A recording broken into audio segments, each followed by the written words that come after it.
오늘부터 아파트 실거래를 공개할 때 등기 여부가 함께 표기됩니다.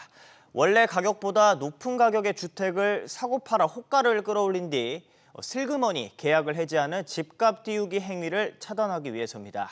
이 내용 배진솔 기자와 짚어보겠습니다. 구체적으로 어떤 게 달라지는 겁니까? 네, 지금까지 실거래가 공개 시스템에는 매매 가격과 전용 면적, 층수, 건축 연도, 계약일이나 거래 유형만 공개가 됐습니다. 이제 여기에 등기 일자 정보를 추가해 진짜 거래를 했는지 볼 수 있도록 합니다. 실거래가는 소유권 이전 등기를 하지 않고 계약서만 쓴 상태에서도 실거래가 신고를 할 수 있는데요. 이 점을 악용해 인근 다른 매물에 집값을 띄울 목적으로 허위 신고를 하는 경우가 적지 않았습니다. 통상 거래 신고부터 잔금 등기까지 대략 4개월 정도 걸리는 점을 고려해 신고된 지 4개월이 지났는데 미등기 상태일 경우 허위 거래로 의심할 수 있을 것으로 보입니다.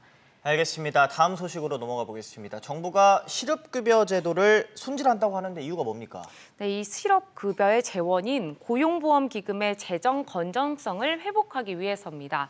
실업급여는 퇴직 전 3개월간 평균 임금의 60%를 지급하는 것이 원칙입니다. 다만 이 금액이 최저임금보다 낮으면 최저임금의 80%를 주고 있어서 실업급여 하한액이 월 185만 원 수준입니다. 이 하한액이 꽤 높은 편이라서 실제 실업급여를 받은 실직자의 27.9%가 실직 이전 세후 근로소득보다 실직급여액이 많은 것으로 정부는 파악하고 있습니다. 네. 앞으로 개편안에 대해 구체적인 논의를 이어갈 방침이지만 실업급여 하한액을 폐지하고 반복 수급자 급여액을 최대 50% 삭감하는 등 방안이 언급되고 있습니다. 알겠습니다. 이런 상황에서 우유, 원유값 협상이 지금 난항이라고요. 네, 낙농진흥회 소위원회는 어제 저녁까지 협상을 시도했으나 의견차를 좁히지 못해 모레 다시 재협상을 시도합니다. 올해 원유 리터당 69원에서 104원 범위에서 가격 인상폭을 결정하게 됩니다. 낙농가는 최대한 높은 가격을, 유업계는 낮은 가격을 요구하고 있습니다. 원유값이 인상되면 흰 우유 제품과도 오르게 돼 우유가 들어가는 아이스크림이나 과자 등 가격이 상승하는 밀크플레이션이 재개될 가능성도 있습니다. 네, 협상 진전 상황 지켜보도록 하겠습니다.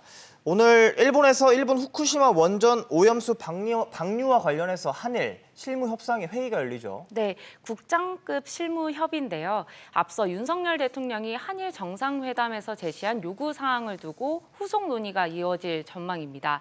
윤 대통령은 당시 일본 측에 방류 점검 과정에서 한국 전문가 참여와 방류 모니터링 정보를 실시간 공유하도록 요청했습니다. 오늘 실무 협의에서 이 요구 사항에 일본이 구체적으로 어떤 태도를 보일지 관심입니다. 네, 잘 들었습니다.